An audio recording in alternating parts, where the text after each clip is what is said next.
In the headlines, appeal court sacks sitting senator, directs INEC to withdraw certificate. Barely 48 hours after release, Kaduna State government files fresh charges against El-Zakzaky. Borno State government deploy 1,000 hunters. Plus, U.S. scientists defend COVID-19 leaked statement.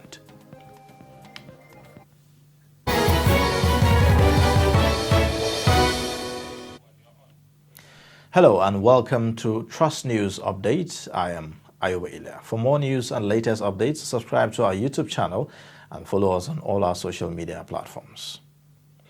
A Kano State High Court has sentenced one Paul Odey to 104 years imprisonment and a fine of 100,000 naira for conspiring with 5 others to kidnap many children from Kano to Anambra State. Justice Zuwaira Yusuf sentenced the convict after he pleaded guilty to the 38-count charges leveled against him by Kano State government. 5 other defendants in the case pleaded not guilty to the charges, and their trial will continue. The Court of Appeal sitting in Calabar has sacked Senator Stephen Odey, representing Cross River North. It, however, declared Jarigbe Agom as the duly elected senator for Cross River North.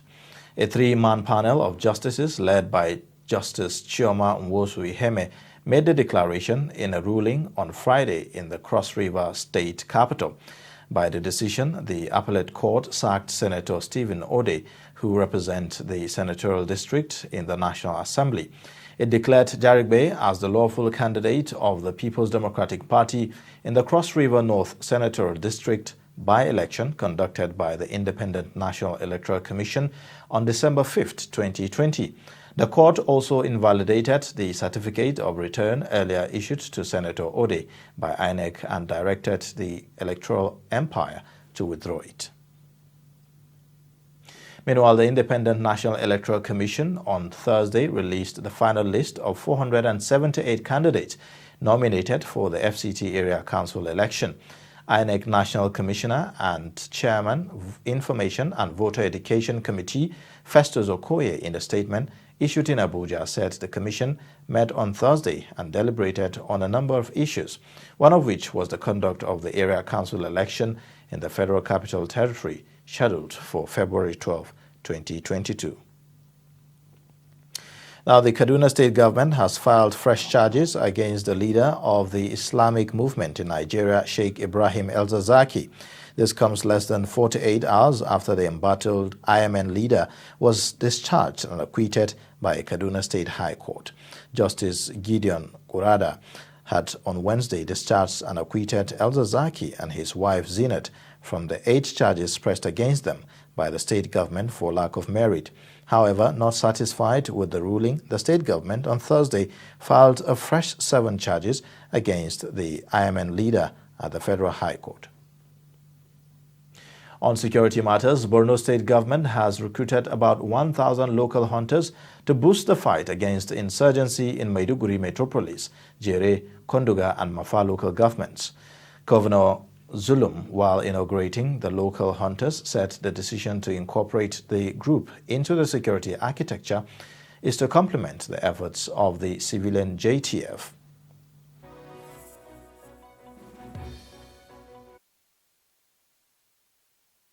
We shall provide the needed support to all of you so that they can pursue vigorously the fight against the insurgents.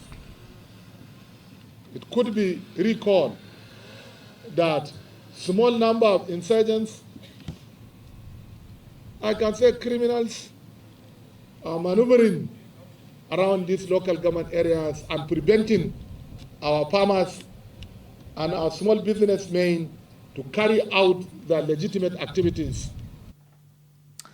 Now, lawyers from Conflict Zone and Association of Igede media professionals want President Muhammadu Buhari to intervene in the communal conflict between Bonta and Okpute communities in Benue State. The groups, in a protest expressing lack of confidence in the efforts of the Benue State government to end the crisis, appealed to the federal government to demarcate the boundary between the two communities and set up a military base to end the consistent clashes between the communities. Address a home. Charities begins at home. Because what to Tom is always saying that Fulani is killing, Mitela is killing. No, in Benue State, in Igede land, Fulani doesn't kill anybody. Those who killing us are TV peoples and from Ebonta. We want to keep a record clear. It's not all about propaganda.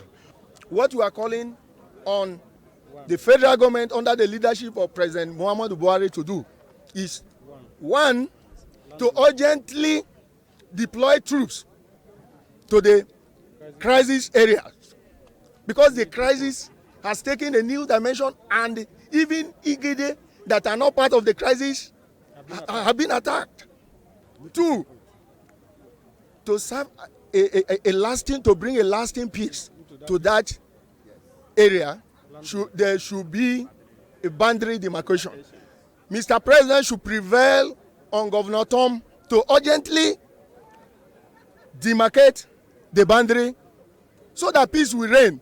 Another enduring solution is to also create a military checkpoint, because without military checkpoint, that road will never, nobody will pass that road. About 12 troops of the Nigerian army were in April attacked and killed by gunmen while on a peacekeeping mission in the area. Now, newly appointed Director, Defense Information, Major General Benjamin Sawyer, on Friday assumed office with a call to the media to support the military to achieve its mandate of defending the country. Sawyer took over from Air Commodore Wab Maigida, who had been acting following the appointment of the former director, Brigadier General Onyema Boachuku, as Director, Army Public Relations in June. Sawyer was the commandant of the Nigerian Army Armor School Bauchi before his new appointment. In his address, he said the new assignment was a clarion call for him to contribute his quota towards the realization of the leadership focus of the Chief of Defense Staff. Now, paramount ruler of Koi and Mpop Ham of Jaba in Kaduna State, Aladi Odey, has moved to Abuja to seek medical attention after his release from captivity.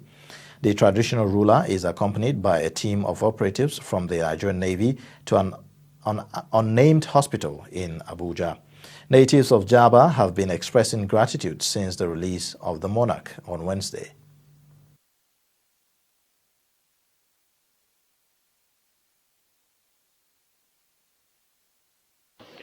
Our concern.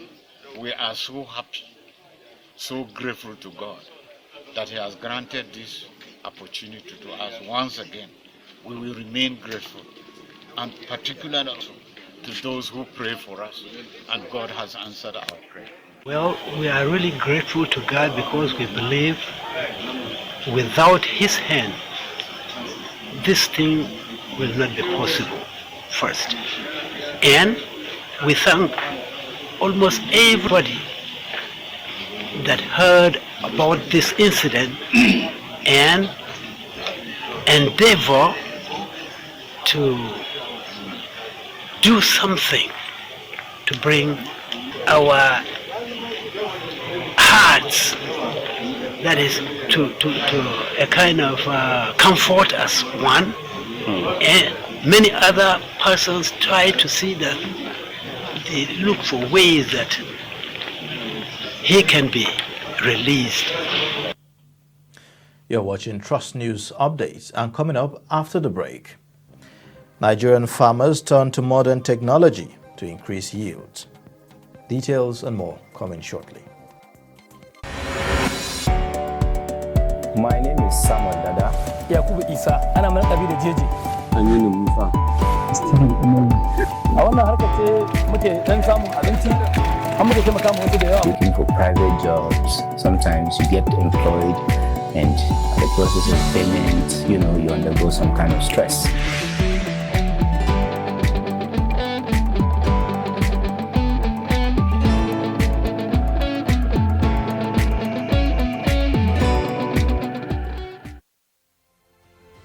Get latest updates on current current topical issues and breaking news by downloading the Trust TV mobile app on your Android devices. Go online, click Google Play Store, search Trust TV, install the app, and get doses of unfiltered information on happenings all over the world in your pocket.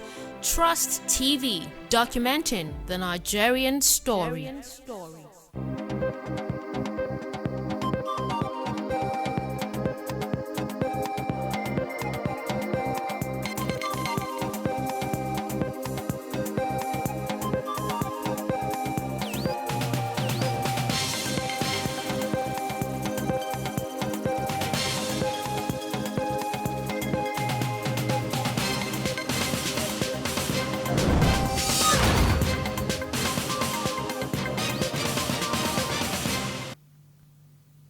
Thanks for staying with us. Now, here's another look at some of our top stories.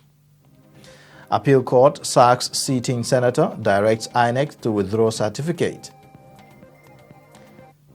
Kaduna State government files fresh charges against El Zazaki. Plus, Borno State government deploy 1,000 hunters. Still ahead, Director General, National Youth Service Corps, Shuaibu Ibrahim, on Thursday in Uyo commiserated with families of 5 Corps members who died on Abuja-Abaji Highway in a road crash on Wednesday. The Corps members, who were indigenes of Akwa Ibom and graduated from the University of Uyo, lost their lives on their way to the NYSC orientation camp in Katsina State. Ibrahim also directed that the NYSC flag be flown at half-mast for 3 days in honor of the departed Corps members. Kano State Emergency Management Agency on Friday says flood killed 26 people and destroyed over 1,000 houses in 4 local government areas of the state from April to date. The Executive Secretary, Dr. Saleh Jili, confirmed the figures in an interview with newsmen in Kano. Jili said that 50 other persons sustained injuries due to the flood and windstorm. According to him, the affected local government areas are Bonkure, Minjibir, Tarauni, and Dogua. Now, experts in the building industry have raised concerns over frequent building collapse in the country. Death toll from such building collapse over the years are mind-blogging.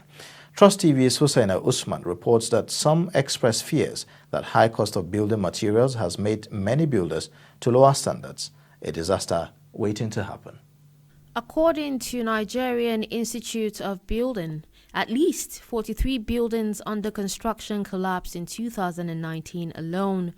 In 2020, a 2-story building under construction in Dawaki Modern Market, Galadima, Abuja, also collapsed, trapping 10 people. Similarly, 2 buildings collapsed in Lagos State, killing the owner and a 5-year-old boy, respectively. Experts say factors like weak foundation, use of substandard building materials, using materials too heavy for the building, and lack of professional advice are responsible for building collapses. So the soil, number one, needs to be right. You need to allow them to do their soil tests. You do your research to be sure that the soil can carry whatever you're doing with your engineers. You need to be sure you work in line with your engineers to be sure of the load you're bringing to the soil. Because load comes, where the load comes from is from the wind. Then the wind drops the load on the roof and goes into the beams and the columns and then goes down into the foundation. So the foundation keeps on receiving, so that's why sometimes in buildings people tend to do some chaining on the foundation level to help give the building stability and balance. So even if anywhere is dropping, the building settles, because definitely the soil keeps on, when the rain falls, the soil keeps on growing. There is always a movement underneath. So that is very important. The soil is a very vital point to consider in building construction. The right professionals needs to be involved in any construction you're doing.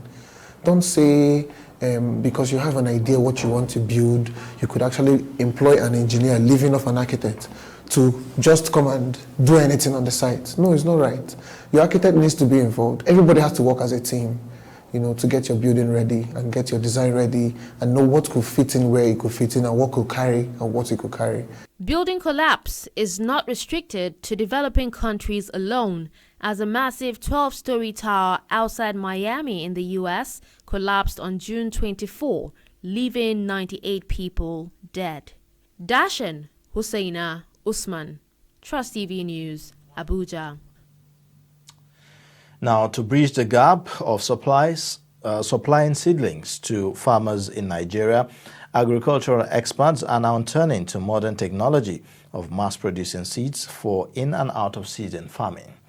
In this special report, we take a look at how these modernized methods of crop production is providing farmers with alternatives of boosting their yields. The report.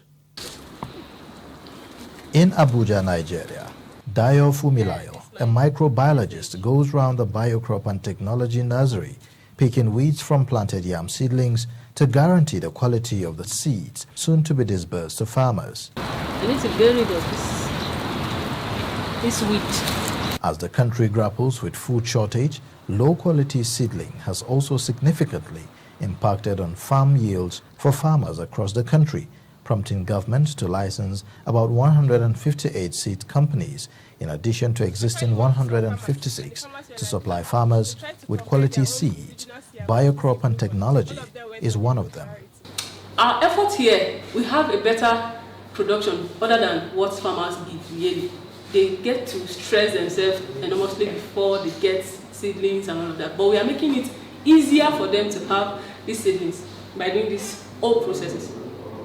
Now, right now, I'm going to show you a little display on how to produce or multiply this yam using this semi-solid. We call this semi-solid. This substrate down here, the semi-solid, we have every composition of plant growth that is required by this very yam. The normal yam will grow out there. So everything has been made into this substrate, into this semi-solid. Report by Amsterdam-based Access to Seeds Foundation revealed that Nigeria has about 130 billion naira in seeds deficit, with the current seed production capacity of about 80,000 metric tons. Stakeholders say Nigeria needs about 400,000 metric tons of seeds per annum to be self-sufficient in food production. Here, they generate over 200,000 different seedlings between 12 to 15 weeks with ready off-takers, but it doesn't come easy. Like I said, what we do, we are not producing seedling using this. You only multiply these plantlets. We call them plantlets because this is what we need before they will be transferred out to the screen house. All these plants, we call them SAH plants, meaning semi-autotrophic hydroponics. These are the method we use to grow them.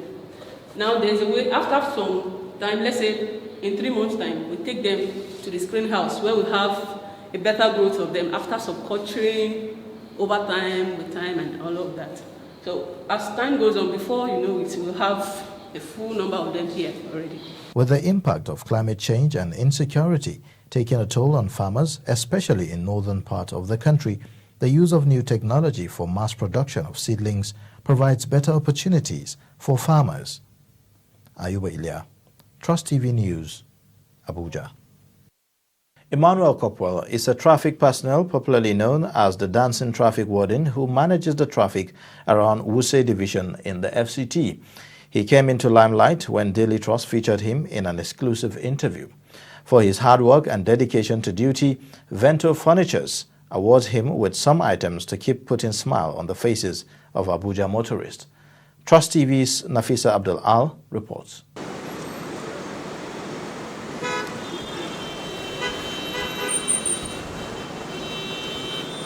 Baba Usman, Assistant General Manager and Director of Operations, Vento Furnitures, says the ethics discovered in the traffic warden reflects the company's values.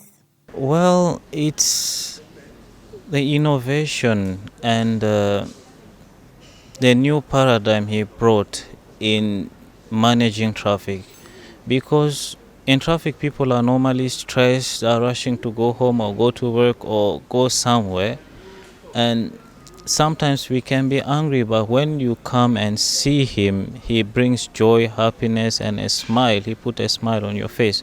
So this is basically what we do at Vento Furniture. We sell things of quality, and when you buy from us, you go home, you sit, you find that peace, prosperity, and that joy when you reach home, and comfort. So we see that he is as much as our furniture. So this is why we brought him here and rewarded him for this quality. Emmanuel Kopwa showed appreciation and gratitude upon receiving certificate of commendation from Vento Furnitures for an outstanding performance and commitment to work. I'm very happy because when you post this into net, to Facebook, people that are calling me, and from there I still put my effort again. I'm very happy with the job. I like the police work. That's why I control like that. Yes, and people they are very happy with what I'm doing. Then from there, me too, I'm very happy with the work. I would say may God bless them, because even me, I cannot do what they did to me. Indeed, hard work pays.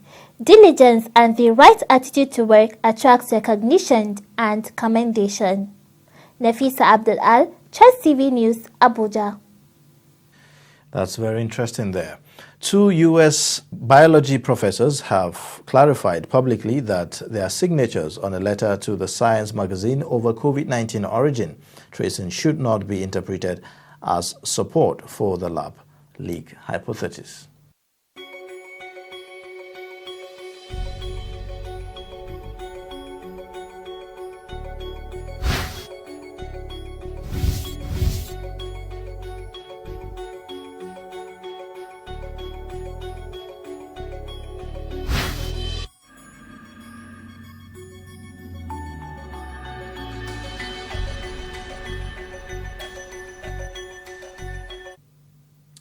And now in sports news, Nigerian athletes are protesting against the ban by Athletics Integrity Unit for not meeting the minimum testing requirements. The AIU revealed that a total number of 18 athletes were ruled ineligible to compete at the Tokyo Olympics, with Nigeria accounting for the majority with 10 athletes. Despite not having major doping cases, Nigeria was included in a category at the start of 2020 following a continued period of weak domestic testing levels, according to the AIU website. And now to end the news on a lighter note, Rock Palace, locally known as the Dar al-Hajar, is a unique building standing high on a hilltop in Wadi Dar, about 15 kilometers from Sana'a, Yemen. For many Yemenis, the castle holds a special place in their hearts because it is a part of the country's long and glorious history. Take a look.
And that wraps it up for the Trust News update. For more, kindly follow us on all our social media handles and don't forget to subscribe to our YouTube channel. I am Ayubelia. Thank you for watching and bye for now.